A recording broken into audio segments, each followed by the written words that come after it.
the goal has always been to have impact. And I always believed that the world is bigger than my little bubble. And with entrepreneurship and creativity, I can be part of a bigger world. I can have impact in the world, no matter what I'm doing or no matter what type of entrepreneurship or business I'm at. So for me, that's why I'll always be an entrepreneur. That's why it's something that's in my heart, in my bones, is that it's an avenue for creativity, for impact, and to do something bigger than you. Welcome, builders, to How Would You Build It? The podcast that dives deep into the dynamic world of startups and product creation right here in South Africa and Africa. This show is more than just interviews. Every week, we sit down with the brilliant minds to provide a masterclass for building digital products amidst the challenges and opportunities unique to our continent. From seasoned founders to dynamic product managers, we uncover the unique stories and strategies behind some of the most innovative digital products being built. So for all the aspiring founders and product builders out there, you'll discover that each episode is a wealth of practical wisdom and local and actionable insights. Make sure to subscribe or follow wherever you listen to our podcasts and connect with us on social media for even more content. Now, let's dive into today's episode. Welcome everybody to another episode of How Would You Build It? It's the first one for 2024, and I'm very excited to have the founder and CEO of Welo Health, Zanele. How are you doing today? Thank you for joining. Thanks for having me, Bobby. Yeah. Great to be here. Yeah, I'm really stoked. I was just telling you before we press record how I'm a bit of your Twitter fan at the moment. I love your Twitter feed.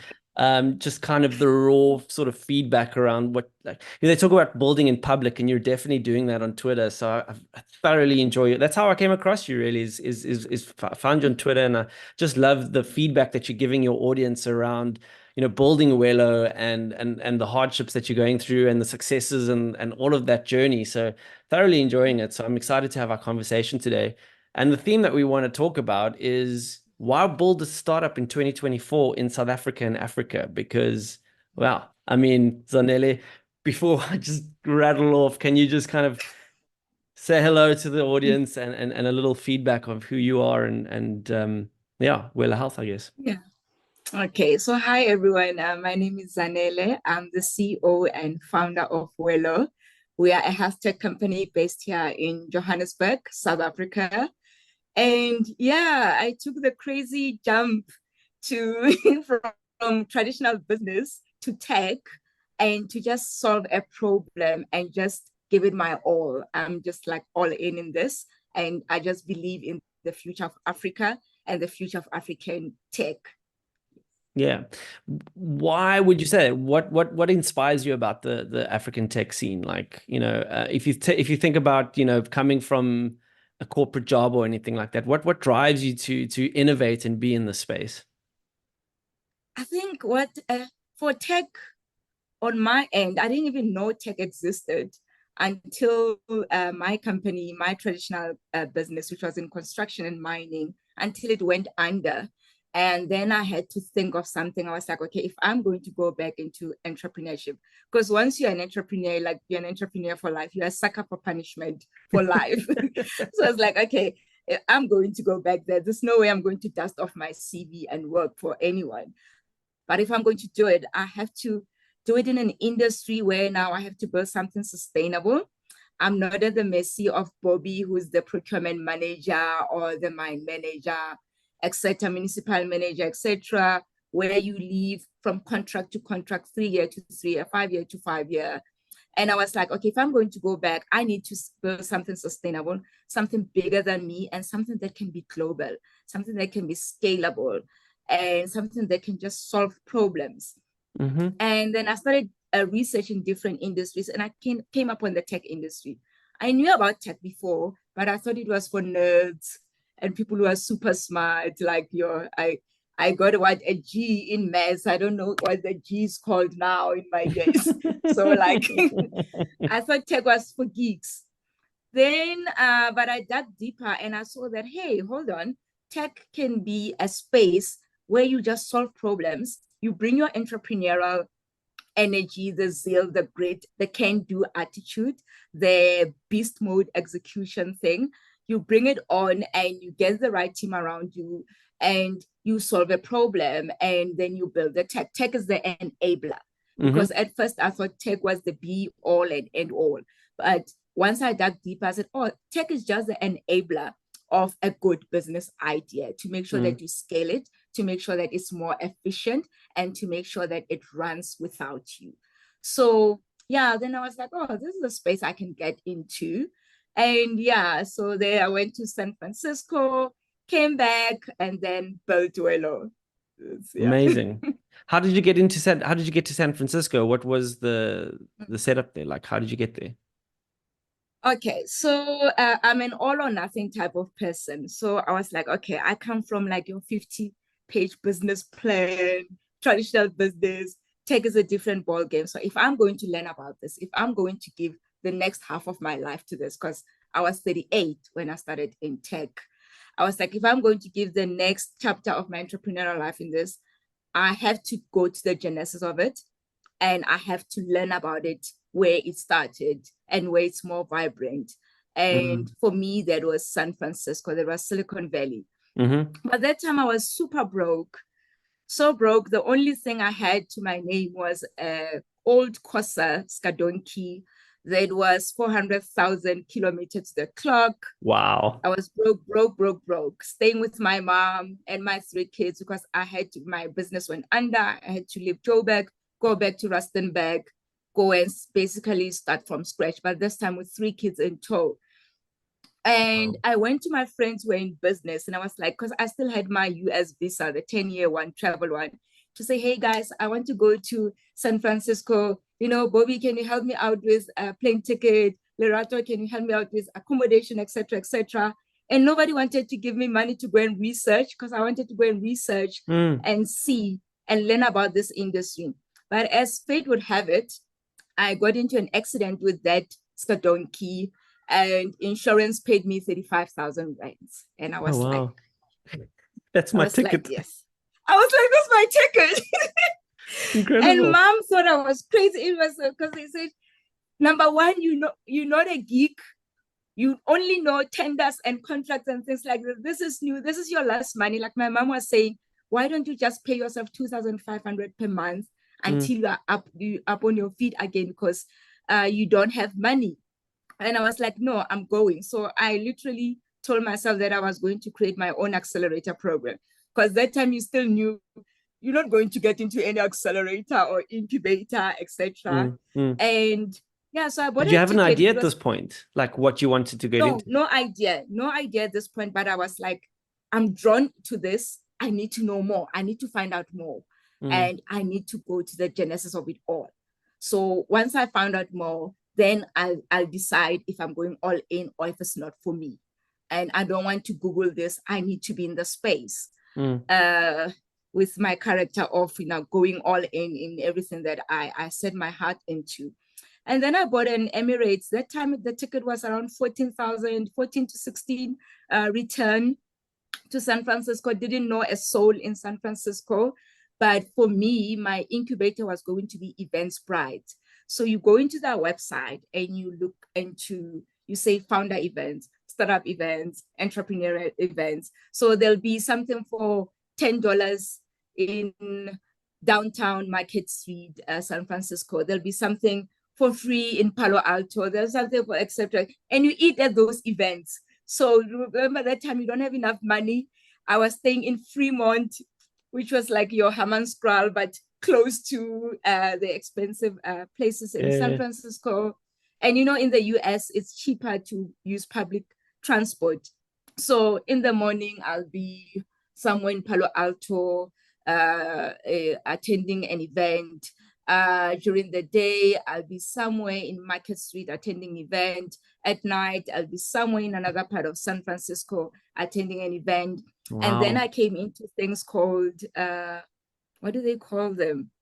Office hours, where you sit with somebody who's at Amazon, who's at Twitter, who's at etc. Somebody also who's built or exited, that 1 hour, and you just find out things.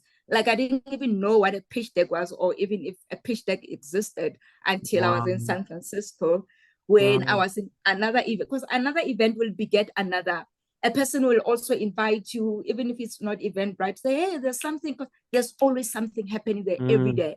That was in 2019. So I was in this female founder event, and this lady who was a partner at, head of partnership at Uber, asked me if I have a pitch deck. Because that time now I was starting to play around with ideas, because now you are in that energy and all of that. Yes. So I was playing around with ideas. So my idea at that time was to bring the Stockfell model to the US and help You wanted to take it that students. way? Yes. I wanted to help their students pay student debt, because I saw there was a problem in the US student debt, to say, okay, why don't you pull together and help each other pay your student debt once you start working? So that was the idea at that time that I was toying with. And so in a female founder event, I met the head of partnerships at Uber, and she was like, do you have a pitch deck? And I was like, what's that? She was like, no, it's like 10 pages, etc., etc. I can even help you do it. And then you can practice with my team. So she helped me do it. And the first pitch I did in my life was at the Uber head office in Market Street with the Uber team. Gosh. And it's like something you hear in the movies, Zanele. Incredible. I know. So, I used to be in awe every day. I was like, yeah, God, this was the best 35,000 of my life. Then month one, I'm just trying to, like, the personality type that you need to have to take such a bold move and say, I'm going to San Francisco because I know I need to go there, not knowing anyone, not like there's a trait there. I don't know what it's called, but it's bold. It's like, and not being brave. in tech, not being known. That time I was not even on Twitter, because I didn't even know of Twitter. Like I started doing Twitter when I came back, when they told me, hey Z, you now need to start building in public and things like that. Yeah. So then you will get and then there was another one for YC, where they had a 3-day workshop for female founders. Somebody invited me. I attended that. I met the guys at YC, and it was just crazy. Came back after 3 months. So when you go to these events, it's all about the networking, right? And we have that in South Africa. So for the local people watching and listening to this, go find those networks. It might not be San Francisco, but I think we've come a long way, and those networks are there nowadays, right? Joburg, Cape Town, Durban, their networks go out, because things are not going to come to you. Create your own luck. So that's my ethos in life. Create your own luck. So you don't have to be crazy like me and go to San Francisco. You can do it now. Yeah, it's not 2019. Now it's 2024. The ecosystem is so vibrant, even here in Joburg. So after month one, obviously the money ran out. It was only so much, but my flight was for 3 months. Something in me was like, I'm going to stay there for 3 months. The next 2 months, I don't know how I'm going to make it. Then one of the friends that I made there said, hey, you can get an under the table or under the counter job where you get paid in cash. And I'm middle class South Africa. I didn't even know those things. And so I got a job, but I told myself, if I'm going to get a job, it has to be within the ecosystem, so that I don't stray from what I came here to do. So got a job from another founder that I befriended, who ran an events company. So he would do events where your Jason Kalkanis would come and do a workshop on cap tables, things like that. So what I will do now, I would attend for free. So before you guys come in, I clean up, mop up the floor, give you your tags, your water. Then I attend. So I attended some workshops where Kalkanis was doing those workshops. He's and big other now, people. Man. He's big, and other people from the ecosystem. And I will just soak it all in, pitch practice, this and this and that, access to market, PMF, things that I didn't know, a whole new world for me. Then when you guys leave, I mop up the floor and leave as well and go. So I worked at him for night shifts. So night shifts, I would be there. Then during the day and during in the morning, I would attend my other itinerary stuff. And that money would pay for my hostel accommodation. So I was sorted. So I managed to stay 3 months in Silicon Valley. And some of the weeks I would stay with friends. They would be friends, penthouses and all of that. Because you start now creating a community. Hey, come and sleep over at my place and things like that. So I really started having a community, even people from South Africa. There's other ladies that I stayed with, twins. They have a restaurant in San Francisco called Amawele's, where they used to sell pokikos Oh, and all amazing. of, and what is it? Bunny chows. Yes, bunny chows Amazing. for $20 and egg. So yeah. But when I came back, I was like, this is my space. I used to attend even some events at Stanford and all of that. So like I soaked it all in. So when I came back, I was like, no, I can do this. I can do this. So what am I going to build? Which problem am I going to solve? What resonates with me? And what can I build that I will take from South Africa to India, to Pakistan, to Brazil, to the world. Mm-hmm. And for me, what spoke to me was health and access to health. And that's how Welo came into being. Amazing. That is such an inspiring story.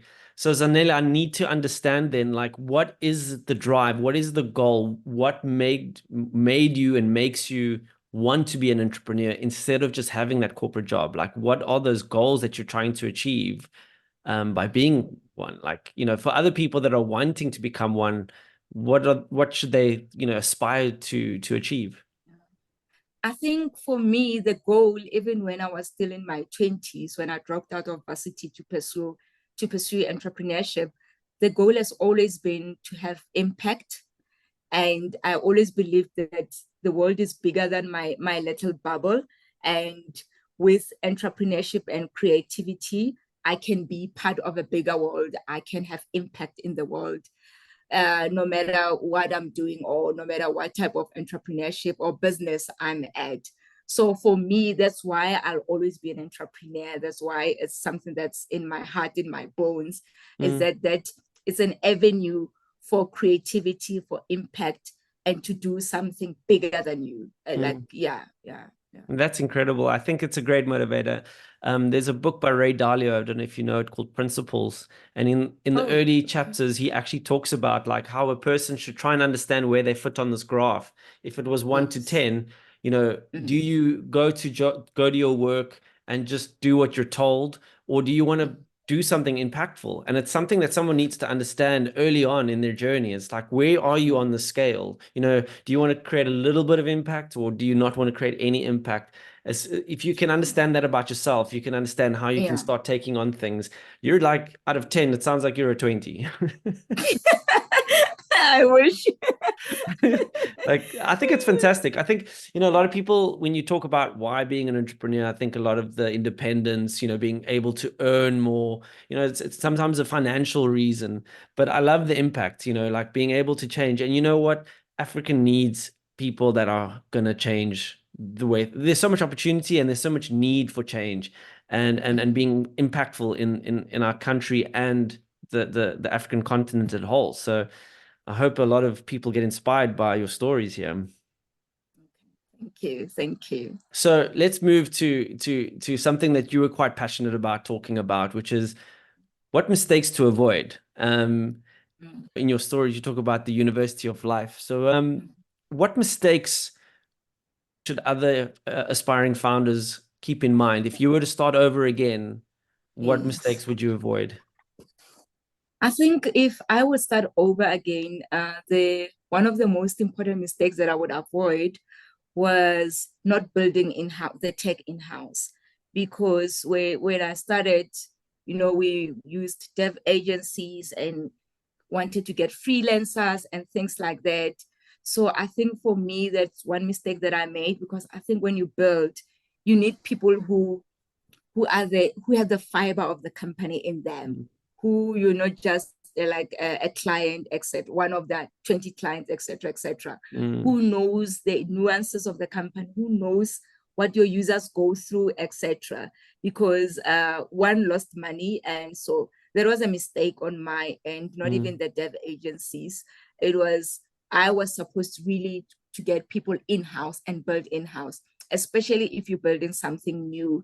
uh like you building for new user base, etc., it's better to have people in-house. Get the right people. Sometimes you cannot afford them because dev guys are also expensive. Very. You're talking your 60,000 and above, things like that. So get people who are in it to build with you, and people who understand and who are in love with the problem as well. So I think there's a mistake that I made. And also the mistake that once you have that VC money, then you start throwing money into the problem. You say, I don't have a check. Okay, what's your quotation? Okay, 2 million, whatever. Okay, let me throw it into the problem. And then at the end of the day, there's no alignment, and then you don't have the right product, or sometimes no product at all. So I think that was the mistake that I made on my end, which is something that now we rectify and get putting together an in-house team, and until we get a proper CTO who is going to come in with equity and all of that, and as we build to the next scale of the business. So that was it. Yeah. So you don't have a CTO at the moment, but you're building a dev team in-house, right? Yes. And how did you find them? How did you sell what Welo does to them that they came on board? That one is still work in progress because we have some junior guys. But the good thing is that now we have people reaching out saying, hey, we're looking at Welo, we love the problem that you're solving. We love the grit and all of that. We love the pace. We want to be part of this.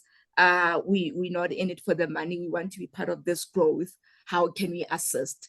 So we're starting to get offers like this from as far as Kenya, Nigeria, and even in South Africa. So it's now starting to get easier on that one. Even our other hires, we've employed a biz dev. I took out a Twitter post to say, hey, we're looking for a beast to come and work with me because I've been doing sales alone. Oh my gosh, but that was like recent. I saw that post. Yeah. That was like 2 weeks ago. Post. Yeah, and I'm telling you, the people that reached out were people that we could not even afford in our wildest dreams. People who in their resume and the references have closed deals for, the other one closed deals last year for 67 million euros. So like big deals, like people who were closing big deals, big closers who are in the industry and all of that. And yeah, so I was like, no, we cannot afford you. I like your CV. I've done the reference checks and things like that. And it was like, no, forget about the money. I'll come in at the lowest rate. I want to see this growth. I want to be part of this. Zanele, that is incredible. So yeah, so what would you attribute to that success? Is it your story? Is it your problem that you're solving? Like, what do you think people are attracted to that they're willing to do that for you? I think number one, the problem that we're solving, and number two, they can see that this is growth, and this startup, this little startup that we have, has that potential to grow into a unicorn. It has a potential to be a global thing with the drive and the traction and how we started from really, really humble beginnings to where we are at the moment. And people are like, because people who are coming through are people who are saying, we've been following the journey since 2021. I didn't even know they were following the journey. Now we want to be part of it. Isn't it a bit weird, Ed? I also get it sometimes. Like people come up and talk to me about stuff. I'm like, I don't know who you are, but you know so much about me. It's a bit weird. Exactly. Exactly. Even partnerships, one of like, we're going to be announcing the partnership very soon around March. One of the big companies in the US who are into payments, etc., reached out and said, we want to work with you guys. We want to partner with you guys. And I was like, but they usually work with fintech companies. What do they want from us? But anyway, we had the meeting. And then after the meeting, we saw this is going to be huge. So they came out, and it was just a beautiful meeting. We even talked about camping and all of that. And the lady was like, do you do camping? And I was like, no, it's for you white people. I don't do camping. I'm not going to eat baked beans and sleep on the floor. And she laughed and she was like, I'm going to make it my mission. You're going to camp with me and my husband and my kids. Oh, amazing. So yeah, so it's like people, even with clients, really one of the clients that we've signed where we're going to be doing medical assessments for, it's a recurring, one of our first subscription recurring client, 2,000 truck drivers per month. They reached out and say, hey, we've been watching this story, let's have a meeting, we'd love to work with Welo. Yeah. So even like from clients and Yeah. things like It's a crazy. So we've had a few of those episodes on our podcast about building in public. It seems to be a trend that people, the ones that are getting that traction, it's because you know what, they're vulnerable. They're willing to be vulnerable. They're willing to put their story out there, and people can resonate with it, and they reach out. I mean, you are just validating that all over again for us. It's incredible. Another mistake that you kind of always alluded to, and you touched on it already, but it's kind of understanding cash flow, right? So, I mean, yes. obviously you figured out how to solve your cash flow problem in America, but coming back to South Africa, you had to start from zero by the sounds of things. Yes. You've obviously had to go look for funding, and Yeah. every cent counts, especially when you're starting a Yes. business. So what lessons can you tell the listeners about managing cash flow for a startup? Yeah, I think with cash flow as well, that one is very important. When you get those contracts, whether you are in B2B, especially if you B2B, try to negotiate faster payment terms with your clients. We are startups, you do not have the oxygen to wait 60 months or sometimes 30 days. So try to negotiate, even if you have to let go of 2% of the invoice value, etc. So try to negotiate with your clients faster payment terms, and also try to save money as it comes.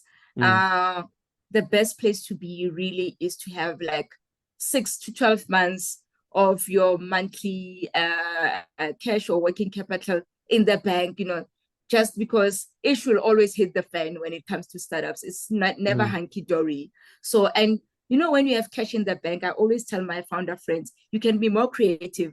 You can think clearly.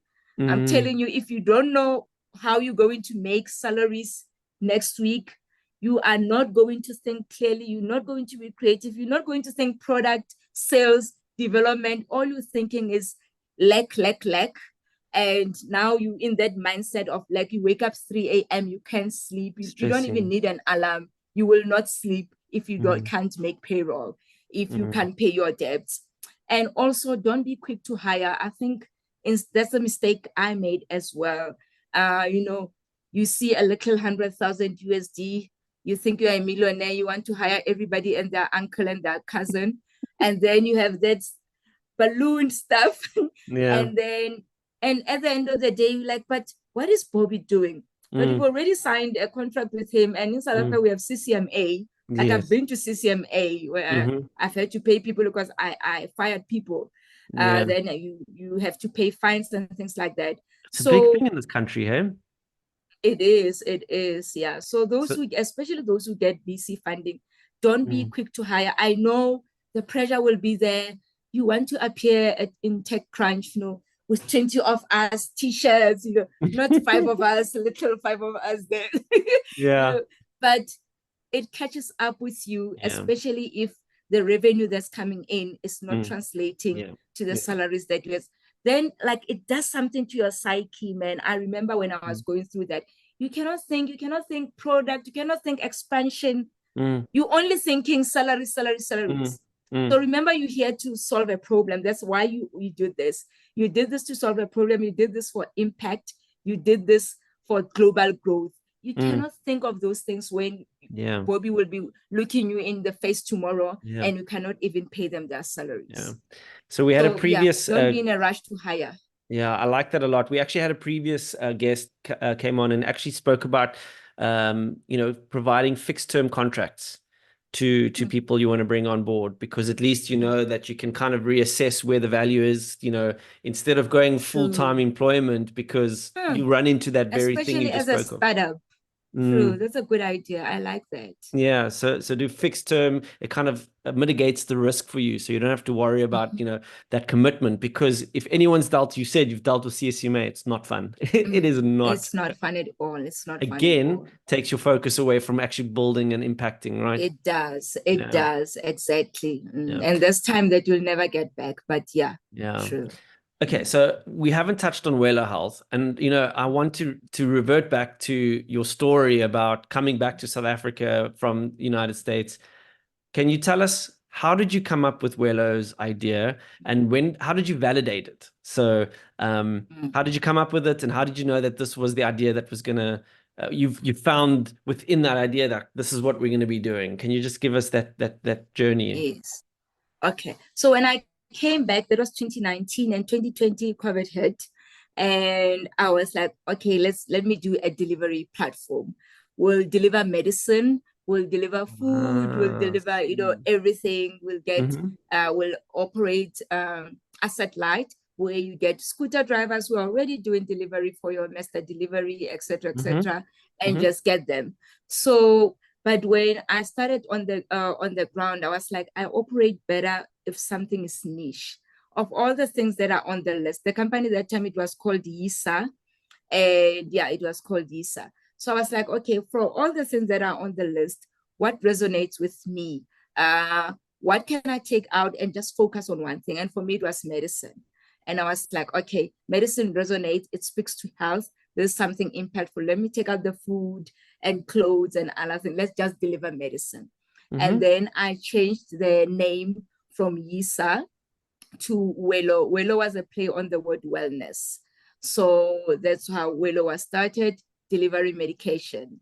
And I thought the medication was going to be delivered for people who are like middle class, who have medical aid, who use Discam, etc. Will pick up for Discam, deliver at your place.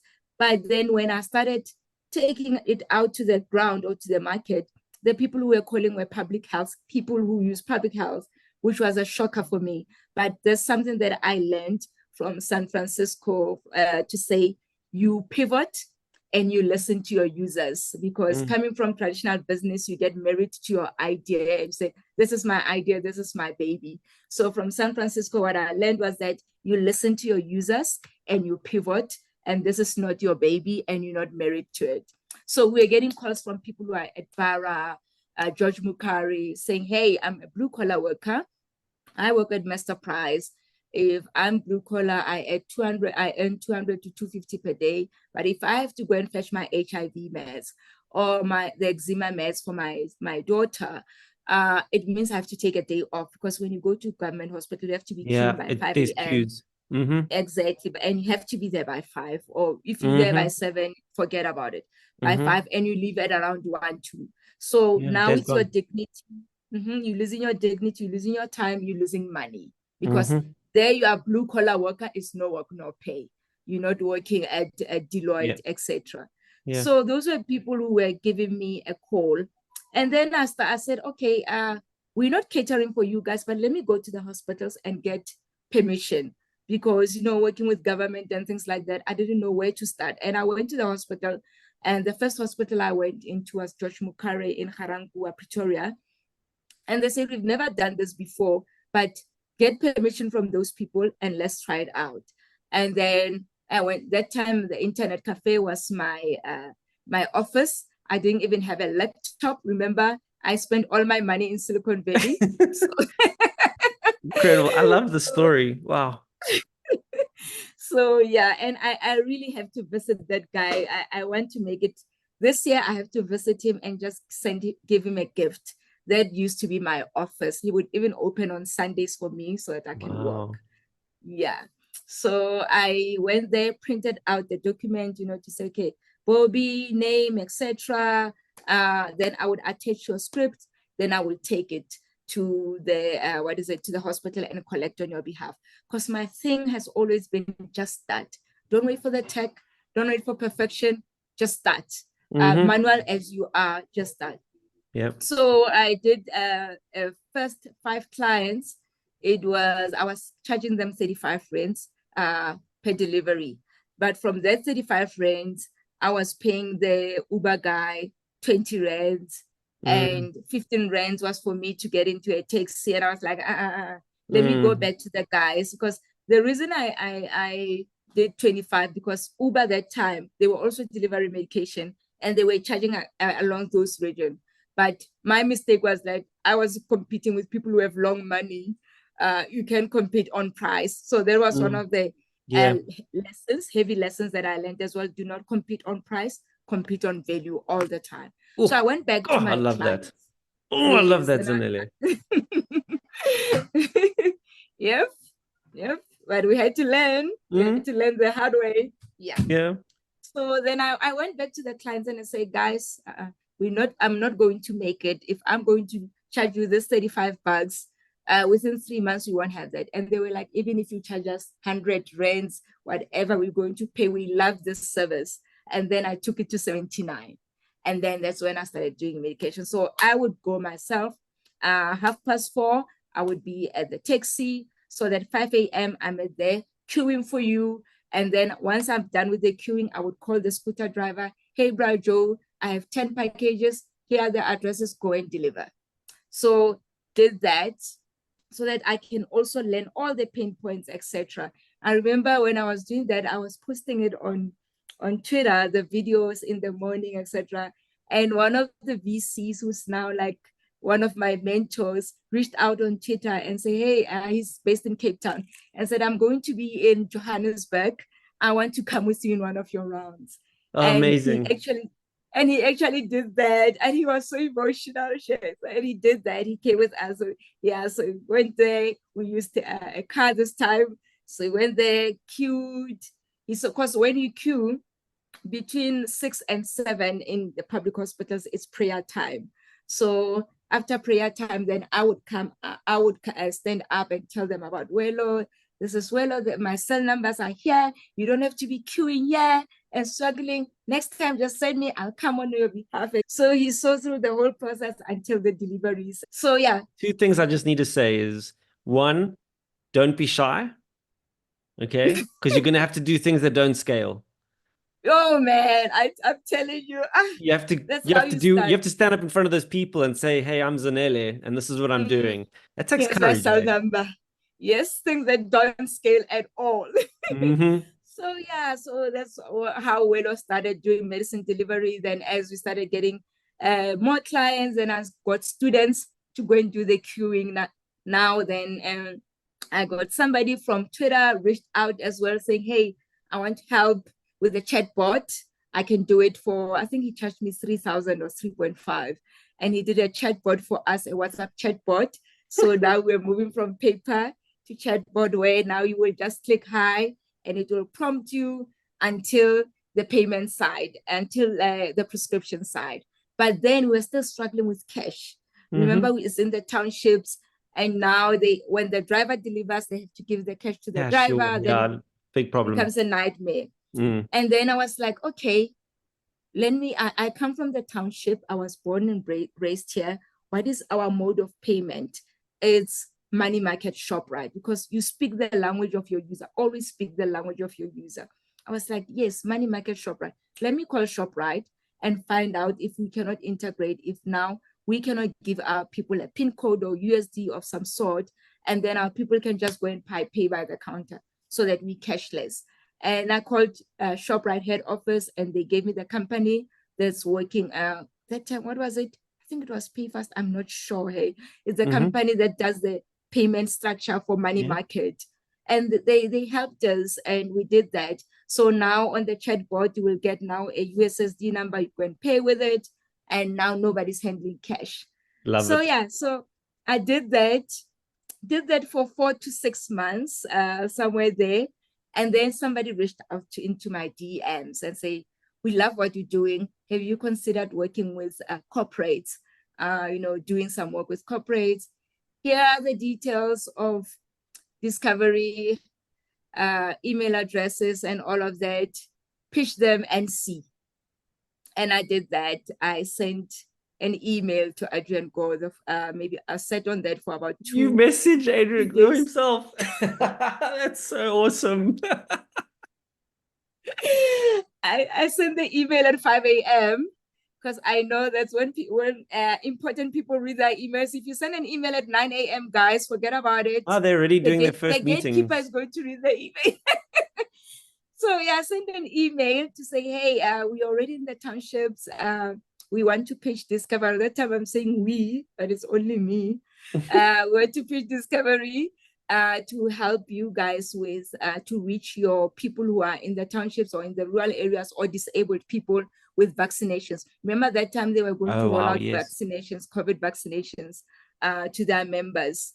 And yeah, I managed to get a meeting and what is it, a presentation to the executives. That time I was using a phone because now you can be at an internet cafe using Zoom, and now Bobby and them are passing and all of that.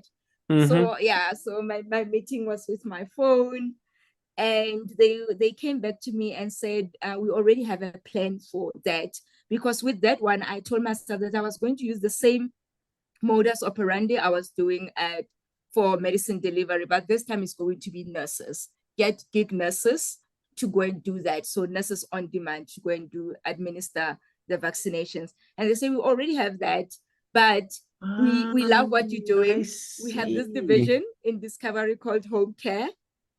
Would you be interested to working in that division where we send nurses to people's homes to go and take bloods, to do IV infusion, wound care, things like that. There's a lot. And that was one of our Incredible. first So it started blue from chip. vaccines, bringing it to the people instead of them having to go to it. And now people can get their doctors come to their house or the nurses come to their house or their business. I love Yes. that. So you just listen And to the that's market. You're just listening to the market and you're doing yes. what they need. I love it. What they need. And that's how we pivoted to B2B. But B2C really is still my heart. But it Yeah, was it's hard. fragmented. It needed long money and things like that. Hmm. But now that the company is growing, now that we're building the product, our 2025 goal is now to say, yes, now we're ready to serve B2C because we have a wait list of 8,000 B2C members who've been waiting for us to service them since 2022. So now we have to service them. Now we will be ready. We'll Wow. have capacity because you don't want to bite Woo. more than you can chew and say Yeah. yes to everything. But product market fit is knocking on your door. You're going to get very busy soon. I know, I know. That's Exciting and incredible. scary, but yeah, like it has been writing its own journey. Like, yeah, Mm. well, it keeps surprising me. That's amazing. That's such a fantastic story. So inspiring, Zanele. Really, really amazing. I think there's so much in there for other aspiring founders. I think just listening to your story, if that doesn't excite you to go and realize your dreams and realize your things, then I don't know what else would. Seriously. So go out there, people. Like, come on. Um, Zanele, I don't want to hold you any longer. I know you're busy, and thank you for your time. But we have to finish every episode with a lightning round where I'll ask you a few questions. You have to answer with the first thing that comes to your mind, and yeah, just share it and let's see how we go. Are you ready? Okay, Cool. shoot. So the first one is, what book have you read that you would highly recommend to another founder? The prize. The The price. price. I read it when I was in high school. So it was how the oil industry was formed and how it was fragmented. And then it came all together. So for me, that book has always been my go-to book because Cool. it teaches you how to gain control of the whole value chain, but how to come at it playing long game, playing chess until you have the whole value chain. So it has always been my go-to book. The price. It's Okay. about the oil industry, but you will learn a lot from there and about deals and wheels. Yeah. Really? Wheeling and dealing. Yeah. I love it. It's a new one. I've never heard of it. I'm gonna have to look it up.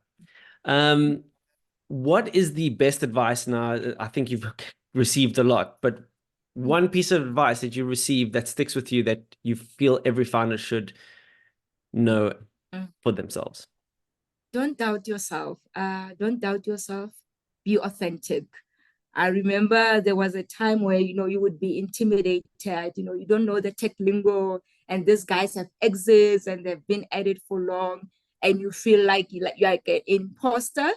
And So there's a time when I was like, you know what? Just be authentic, be yourself, bring yourself, your authentic self to the room and Mm-hmm. trust your gut. So for me, I trust my gut a lot. Like my next hire is going to be somebody who's worked in the army. I told myself I want somebody who's worked in the army because now we're scaling. Now I want somebody who's super focused, who's going to drum it into people, say, okay, we're going to execute. Somebody who's execution obsessed, and you get that type of training from the army. So I don't go by the book and say everybody must be a techie person, etc., etc. We'll teach them about health. I didn't know about health, and I was taught in the industry. We'll teach them, but it has to be somebody who's fought Yeah, in the it's the army. So trust characteristic. your gut, Mm. and yeah. I love that. So we know that being an entrepreneur, it takes, and you've got kids as well. So you're a busy person. What is a daily habit that you can contribute to your success? Oh man, for me, it's praying. I think praying is my meditation time.